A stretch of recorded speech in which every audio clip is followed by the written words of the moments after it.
বাজে ঘড়িতে 12:30। আজ জন্মাষ্টমী স্পেশাল, তাই তো গোপু লাড্ডুর জন্য কিছু বানাতে হবে, তাই বসে পড়েছি বানাতে। এখন বানাবো নারকেল নাড়ু, তাই বসে পড়লাম নারকেলটা কোড়াতে। তো এই যে নারকেল কুড়িয়েছি, এখনও খানিকটা বাকি রয়েছে কোড়াবো। আর ওই যে দেখছেন দুটো তাল, ওগুলো দিয়ে তালের বড়া বানাবো। তো অর্ণব ছোটো, না হলে আরও অনেক কিছু করতে পারতাম, তো তাই বেশি কিছু এবারে পারবো না, সেই জন্যই এই নারকেল নাড়ু বানাবো, তালের বড়া আর একটু সুজির হালুয়া আর পায়েস।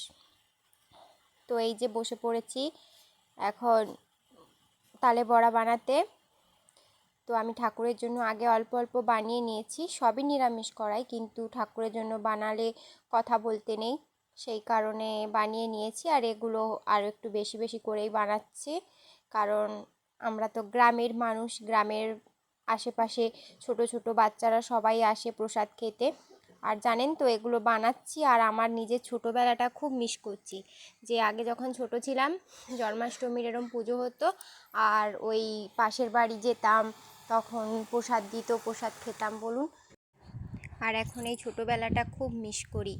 আর আরও মিস করি যখন নিজের ছেলেকে দেখি, তখন তো আরও মনে হয় ছোটোবেলার কথা, কতই না দুষ্টুমি করেছি, কত আমাদের মা না সহ্য করেছে। আর এখন যখন বাচ্চাকে নিজেই বকি আর ভাবি যে আমাদের মাকেও তো কত কষ্ট দিয়েছি আমরা।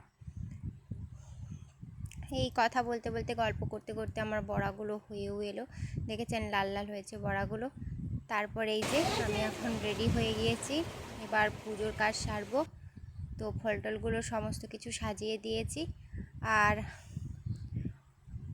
অনেক কিছুই ফল টল রয়েছে। আর এই যে আমার গোপু লাড্ডু, দেখুন তো, দেখে বলুন আমার গোপু লাড্ডুকে কেমন দেখাচ্ছে। গোপু লাড্ডু আজ নতুন জামা পরেছে, ওদের হ্যাপি বার্থডে বলে কথা। তো গোপালের এটা 5252তম জন্মাষ্টমী। তো জন্মাষ্টমীতে একটু না কিছু করলে হয়, তাই করেছি, কষ্ট করেও করলাম। তো এখন পুজো হয়েও গিয়েছে, আর পুজোটা পুরোটা দেখালাম না, এইবার প্রসাদ দিয়ে দিলাম সবাইকে। তারপর দেখুন আমার ছেলেকে।